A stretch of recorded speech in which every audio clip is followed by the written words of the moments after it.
예수님께서 부활하신 후에 누가복음에서는 첫 번째로 만나시는 두 제자에 대하여서 우리에게 알려주고 있습니다. 어제 말씀까지는 예수님을 빈부동을 보았지만 예수님을 만나지는 못하였어요. 그런데 오늘 말씀 보게 되면 두 명의 제자가 예수님을 만납니다. 근데 그 두 제자는 어디에서 예수님을 만날까요? 오늘 말씀을 보게 되면 좀 약간 기대하지 못한 곳에서 예수님을 만나고 있습니다. 어디입니까? 엠마오라고 하는 그러한 마을로 가면서 예수님을 만나게 되어집니다. 오늘 13절 말씀 보게 되면 그날에라고 이야기를 하는데 예수님께서 첫날 부활하신 그 날을 의미하는 거죠. 왜냐하면 우리 24장의 말씀이 계속 이어지는 거기 때문에 그날에라고 하게 되면 그날 예수님 부활하셨다고 하는 날, 빈무덤을 발견한 그날에 이제 두 명의 제자가 엠마오라고 하는 그러한 곳으로 가고 있습니다. 이 엠마오는 어디 있냐면 예루살렘에서 이 지중해 쪽으로 그 서쪽으로다 내려오는 곳에 있는 그러한 곳입니다. 이스라엘에서 이 지중해 쪽에서 예루살렘을 올라가는 그 길이 이게 이 바다는 0m잖아요. 그렇죠? 예. 0m잖아요. 그런데 그 예루살렘까지가 한 7, 800m 정도 되니까 이게 올라가는 길이 굉장히 꼬불꼬불하면서 이게 굉장히 가파릅니다. 차로다 가도 내려갈 때 봐도 야, 경사가 가파르다라고 생각이 되고 올라오는 길도 이게 경사가 가파른 길입니다. 오늘 말씀하게 되면 이 제자들이 엠마오로 내려가고 있어요. 엠마오로 내려가고 있습니다. 엠마오로 내려가고 있는 이유는 무엇일까요?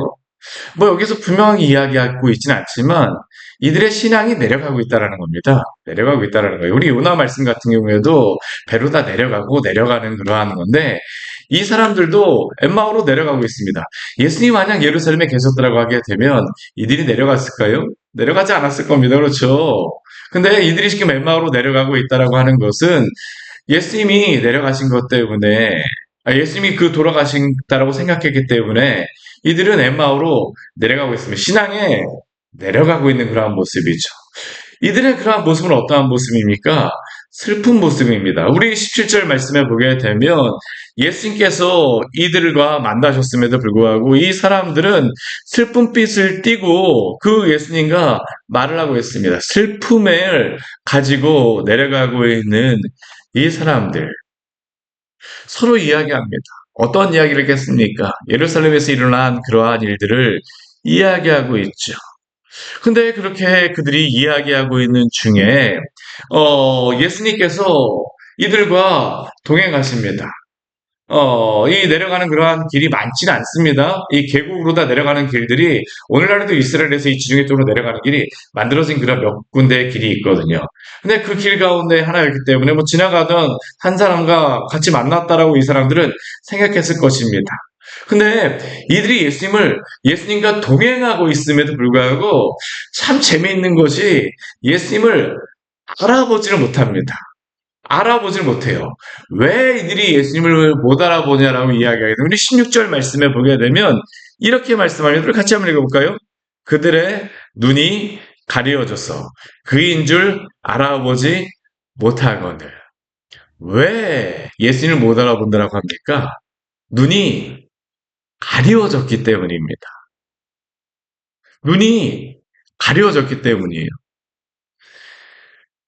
이 사람들이 눈이 가려워졌기 때문에 예수님이 옆에 있음에도 불구하고, 물론 예수님의 그 부활하신 그 몸은 신비한 그러한 몸입니다. 쉽게 알아보기에, 이들이 쉽게 알아보기에 쉽지 않았을 수도 있습니다. 그리고 이들이 예수님을 알아보지 못하는 중요한 이유는 무엇일까요? 예수님이 부활하셨을 거라고 눈꼽만큼도 지금 생각하지 못하는 겁니다. 더군다나 자신들의 옆에서 같이 동행할 것이다라고 이들은 전혀 생각하지 못하고 있는 거죠. 이게 참 이상하지만 우리도 그렇습니다. 전혀 예상하지 못한 그러한 일들이 일어나게 되면요. 뭐 사기를 당하거나 뭐 그러한 분들도 뭐 여러 가지 어려운 일들을 당하신 그러한 분들도 보게 되면 전혀 그런 것들을 생각도 못했다고 이야기합니다. 그냥 아무런 생각이 없었습니다. 이 사람들은 예수님 부활하여서 그들 옆에 같이 가리라고는 전혀 기대도 않고 생각도 안 했기 때문에 눈이 가려워진 겁니다. 알아보지를 못하고 있는 겁니다. 예수님께서 이들과 함께 가시면서 말씀하세요. 주고받는 그 이야기를 들으시면서 말씀하십니다. 도대체 무슨 이야기를 하고 있어? 우리 17절 말씀에 예수님이 그렇게 말씀하시네. 너희가 하고 주고받고 하는 이야기가 무엇이냐? 우리로 다 따르면 도대체 무슨 이야기를 하고 있습니까? 이렇게 예수님께서 질문하지 않으셨겠습니까? 근데 이 두 사람은 예수님이 이렇게 말씀하셨음에도 불구하고 슬픈 빛을 띠면서 머물러 서서 예수님께 이야기합니다. 뭐라고 이야기합니까? 우리 18절 말씀, 우리 같이 한번 읽어볼까요? 그 한 사람인 글로바라 하는 자가 대답하여 이르되 당신이 예루살렘에 체류하면서 요즘 거기서 된 일을 혼자만 알지 못하느냐? 참 이게 아이러니한 겁니다. 지금 예수님이 당사자입니다. 지금 이들이 이야기하는 건 예수님이 십자가에 못 박히시고 순환당하시고 죽으신 것에 대해서 이들은 이야기하고 있습니다. 누구보다도 이것에 대해서 가장 잘 알고 계시는 분은 누구실까요? 예수님입니다. 근데 이 사람들은 뭐라고 얘기하냐면 예수님한테 당신이 예루살렘에 체류하면서도 요즘 거기서 된 일을 혼자만 모르고 있어? 이게 혼자만 모르고 있다라는 게 여기에 들어갔다라고 하는 것은 예수님은 어떻게 보면 전혀 세상 물정도 모르는 그러한 사람으로 생각하거나 아니면 꾸짖고 있는 것이죠. 슬픈 빛 가운데 분노하고 있을 수도 아니 어떻게 그렇게 해? 그것도 모르고 이런 이야기를 할 수 있습니까? 라고 지금 예수님께 이야기하고 있는 겁니다. 그러자 예수님께서는 그 사람들에게 도대체 무슨 일을 이야기하고 있어? 뭐 그냥 뭐 아무런 뭐 감정이나 그런 것들 싫은 거 없이 그냥 무슨 일을 하고 이야기하고 있습니까? 그냥 예수님은 이들에게 질문하셨을 것입니다. 그러니까 이들은 나사렛 예수의 일을 우리가 이야기하고 있는데 그는 하나님과 모든 백성 앞에서 말과 일에 능하신 선지자라고 이야기하고 있죠. 왜 이들이 예수님에 대하여서 눈이 가려워져서 예수님이 옆에 있음에도 알아보지 못하고 있을까요?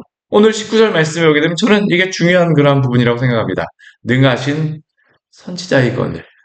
예수님을 무엇으로 생각하고 있습니까? 능하신 선지자로 생각하고 있습니다. 그리스도가 아니라 능하신 선지자. 선지자는 어떻습니까? 우리가 구약 성경에 보게 되면 많은 선지자들은 하나님의 말씀을 전하였습니다. 예레미야, 에스겔, 또한 많은 선지자들, 또한 우리 예수님에 대해서 이야기했던 세례 요한과 같은 경우도 이들이 선지자로 인정하였던 그러한 사람입니다. 근데 그 선지자들 공통적인 특징들, 뭐 어떠한 것들이 무엇입니까? 능한 선지자였을지 모르지만 그들이 결국에는 많은 사람들에게 죽임을 당하곤 하였어요. 이들의 마음속에 예수님을 향하여서 가지고 있는 생각은 무엇입니까? 능한 능한 선지자, 훌륭한 분이었을지 모르겠지만, 그도 역시, 예수님도 역시 죽었다라는 겁니다. 능한 선지자와 같이 죽었다입니다. 이들은 예수님이 부활하신 것에 대해서 믿지 않습니다. 능한 선지자와 같이, 이전에 능한 선지자와 같이 죽었습니다. 십자가에 못 박혔습니다. 이들이 그렇게밖에 생각하지 못한다라는 것을 우리 21절 말씀에는 뭐라고 이야기합니까? 우리는 이 사람이 이스라엘을 속량할 자라고 바라노라. 이들은 그냥 능한 선지자가 아니라 무엇인가 좀 다른 다윗의 후손으로 오는 어떠한 분으로 그리스도로 기대하였었는데 그도 십자가에 못 박혀서 죽었노라. 그들은 무엇을 기대하였습니까? 이스라엘을 속량할 자라고 바랐습니다. 이들이 이스라엘을 속량한다라고 하는 그 의미는 무엇일까요? 이들이 속량한다라고 하는 것은 죄를 치르시고 죄의 값을 치르시고 구원하신다는 그러한 의미는 아니겠죠. 어떤 의미겠습니까? 다윗의 자손으로 와서 로마로부터 우리를 구원하실 자. 이들이 바라는 그러한 구원은 눈에 보이는 구원이었습니다. 그런데 그 일을 바랐으나 죽었다라는 겁니다. 그리고 이 일이 지난 지 사흘째라는 거죠. 근데 이 사흘째가 어떠한 날입니까? 예수님이 부활하신다라고 말씀하시는 그날 아닙니까? 이들은 예수님이 부활하셨다는 소식도 들었습니다. 오늘 22절과 22절 말씀을 보게 되면 그들이 이렇게 말하고 있죠. 우리 중에 어떤 여자들이 우리를 놀라게 하였습니다. 또 이는 그들이 새벽에 무덤에 갔다가 그 시체를 보지 못하고 와서 그가 살아나셨다라는 천사들의 나타남을 우리가 들었다라고 이들은 이야기하고 있어요. 이들이 몰랐던 게 아닙니다. 예수님이 부활하셨다라는 이야기를 듣기도 하였습니다. 그런데 이들은 어떻습니까? 여전히 엠마오로 내려가고 있습니다. 엠마오로 내려가고 있어요. 또 그들은 어떻게 하고, 이 24절 말씀을 보게 되면, 우리와 함께한 자 중에서 두어 사람이 가서 무덤에 가서 여자들이 이야기한 것과 같음을 보기도 하였습니다. 이들은 베드로가 앞에서 간 것도 들었다는 겁니다. 그걸 알고 있음에도 불구하고 예수님이 부활하신 것을 기다리기보다는 어떻습니까? 내려가고 있는 겁니다. 내려가고 있어요. 왜 그렇습니까? 믿지 않기 때문이죠. 믿지 않기 때문입니다. 베드로의 이야기까지 들었음에도 불구하고 부활하신 것 같다라고 부활하셨다라고 말하는 그러한 이야기를 들었음에도 불구하고 이들은 내려가고 있습니다. 왜 그렇습니까? 24절 말씀에 보게 되면 이들이 믿지 않는 이유를 우리에게 말하고 있죠. 무덤에 가 과연 여자들이 말한 바와 같음을 보았으나 우리 그 뒤에 한번 읽어볼까요? 예수는 보지 못하였느니라. 긴 무덤은 보았지만 무엇은 못 보았다는 겁니까? 부활하신 예수님은 못 보았다는 겁니다. 내가 못 보았으니까 예수님 부활하신 것이 아니다라는 게 바로 이들이 가지고 있는 생각이죠. 우리는 이것을 통하여서 인간의 참 불신앙적인 그런 모습을 우리가 알 수 있습니다. 아무리 들어도 내가 직접 보지 못하게 되면, 내가 경험하지 못하게 되면, 예수님이 부활하지 않았다라고 이 많은 사람들이 제자들조차도 이렇게 생각하고 있는 겁니다. 이게 참 얼마나 어리석습니까? 빈 무덤을 보고 와서 부활을 말하는 소리를 들었지만 누구도 예수님을 보지 못하였기 때문에 예수님이 부활하셨음을 믿지 못하겠다라고 하는 게 바로 이 사람들의 생각입니다. 이게 무엇입니까? 눈이 가려진 것이죠. 눈이 가려진 겁니다. 예수님이 옆에 있어도 눈이 가려졌습니다. 이게 얼마나 아이러니한 그런 겁니까? 이들을 향해서 예수님께서 책망을 하세요. 뭐라고 책망하십니까? 우리 25절 말씀 같이 한번 읽겠습니다. 이르시되 미련하고 선지자들이 말한 모든 것을 마음에 더디 믿는 자들이요. 믿음이 없다라고 말씀하시는 건 아닙니다. 근데 이들에게 예수님께서 뭐라고 말씀하실까요? 미련하고 선지자들이 말한 모든 것을 마음에 더디 믿는 자들이요. 아까 이들은 예수님은 무엇을 이야기했습니까? 선지자라고 이야기했습니다. 근데 오늘 말씀이 참 재미있는 게 뭐냐면 이들은 선지자가 말한 그러한 것들을 기억하고 선지자들이 예수님을 선지자라고 이야기했지만 예수님께서는 미련하고 선지자들이 말한 것조차도 믿지 못하고 있다라고 이들은 오히려 책망하십니다. 그리고 마음에 더디 믿는 그들을 향해서 뭐라고 말씀하십니까? 그리스도가 어떠한 분인가를 말씀하세요. 그리스도가 어떠한 분이라고 말씀하십니까? 이런 고난을 받고 자기의 영광에 들어가야 할 것이 아니냐. 예수님이 영광이 먼저가 아니라 고난이 먼저라는 겁니다. 그리고 이것을 예수님이 어떻게 증명하실까요? 우리 27절 말씀에 보게 되면 예수님이 이렇게 말씀하십니다. 우리 27절 말씀도 같이 한번 읽어볼게요. 이에 모세와 모든 선지자의 글로 시작하여 모든 성경에 쓴 바 자기에 관한 것을 자세히 설명하신 일. 아멘. 이 말씀이 굉장히 중요합니다. 왜 중요할까요? 예수님께서는 이들에게 야, 눈 뜨고 나를 봐! 예수님이 이 말씀을 하지 않으십니다. 오히려 어떻게 하십니까? 선지자들이 말한 바 더디 믿는다라고 말씀하시면서 예수님께서는 무엇으로 이들에게 자신이 부활하셨음을 증명하시냐면 말씀으로 증명하십니다. 어떠한 말씀이요? 구약의 말씀이죠. 모세와 모든 선지자의 글로 시작하여. 모세는 무엇일까요? 모세오경을 이야기하는 겁니다. 선지자는 무엇입니까? 그 뒤에 나오는 모든 선지서를, 그 뒤에 나오는 모든 성경을 이야기하는 겁니다. 모세와 모든 선지자의 글로 시작하여. 구약 성경을 가지고 지금까지 일어났던 모든 일에 대해서 예수님께서 설명을 하여 주십니다. 그리고 이렇게 자세히 예수 그리스도에 대해서 설명할 때에 이들이 어떻게 합니까?